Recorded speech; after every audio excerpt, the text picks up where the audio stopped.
Good evening. We're here in the Space Shuttle Flight Control Room, continuing with some of our interviews with some of the flight controller team that support the on-orbit activities. Joining us here at the console is Holly Griffith, who is the EPS shuttle flight controller. Why don't you start by telling us what EPS is?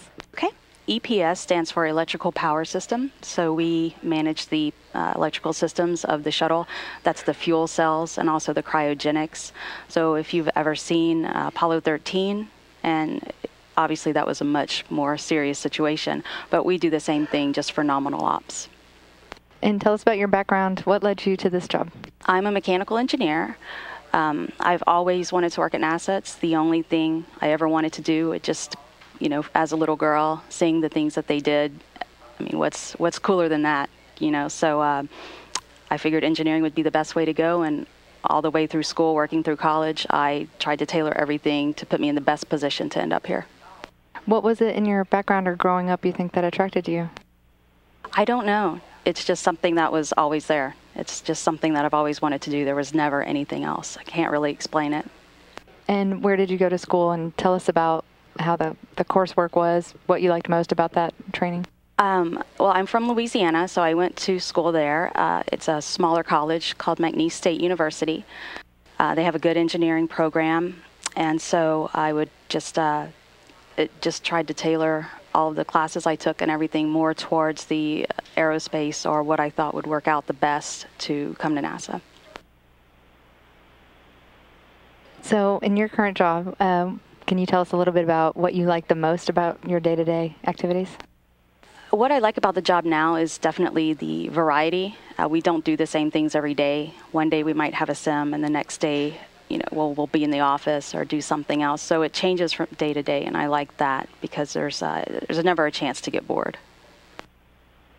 And tell us, during this mission, what kind of will be the milestones for your team? For our team, there's really, for this mission, it's kind of quiet for us. Right now, what's going on is we're discussing with our cryogenic budgets, we're discussing kind of what we want to do with the oxygen that we have, if we want to, you know, if we were to stay up longer or if we were to give some of it to station. So that's what we're working on the most right now. But in terms of big milestones, for us, specifically, this mission is one of the more quiet ones. And how many missions have you worked? Oh, I think this would be number 15. I think number 15, around there, ever since return to flight. Okay. What do you like most, you know, supporting missions? Is there a highlight or a typical activity that you really, really enjoy? Definitely working ascent. Ascent entry is so much fun, but especially ascent. It's very different from the orbit phase of flight. It's so much more exciting. And even though the ascent itself is only about 8.5 minutes long, it's just the most exciting 8.5 minutes that you could imagine. Tell us a little bit about, like, what is the training flow like to get into your position? How long have you been working towards this?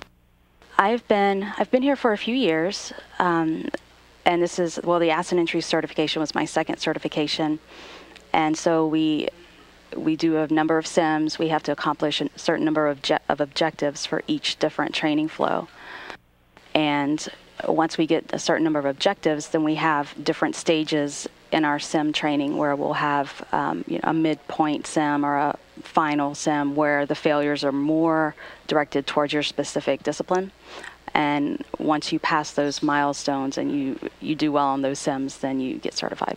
How much time are we talking? Is this like a year for each certification? It depends. I would say minimum of about a year, but it depends on how many flights we have that year. So if we have more flights, then we have the number of sims goes down because we're more focused on the flights. Also, if there's someone ahead of you in your training flow, then you have to wait for them to finish. So I would say about a year for each certification, but it can definitely vary depending on other factors. What's your favorite part about working for NASA? My favorite part about working for NASA, the flights. I mean, just knowing that there's, you know, a ship up there right now and there's people in it and you know them, and in some small way you're responsible for how it operates. If you think about it, if you take a step back and think about it from that perspective, it's so cool.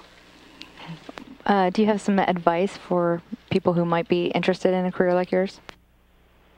Advice would just be don't give up. And there's probably a lot of people trying to work here because it is cool, but just don't give up. In school, stay, if you have something that you're focused on, stay with it, especially science or engineering, and just keep trying to follow that dream. Some great words. Thank you very much, Holly. Thank you. That's Holly Griffith, who is the EPS, one of the backroom controllers for the Space Shuttle Flight Control Team here in Houston.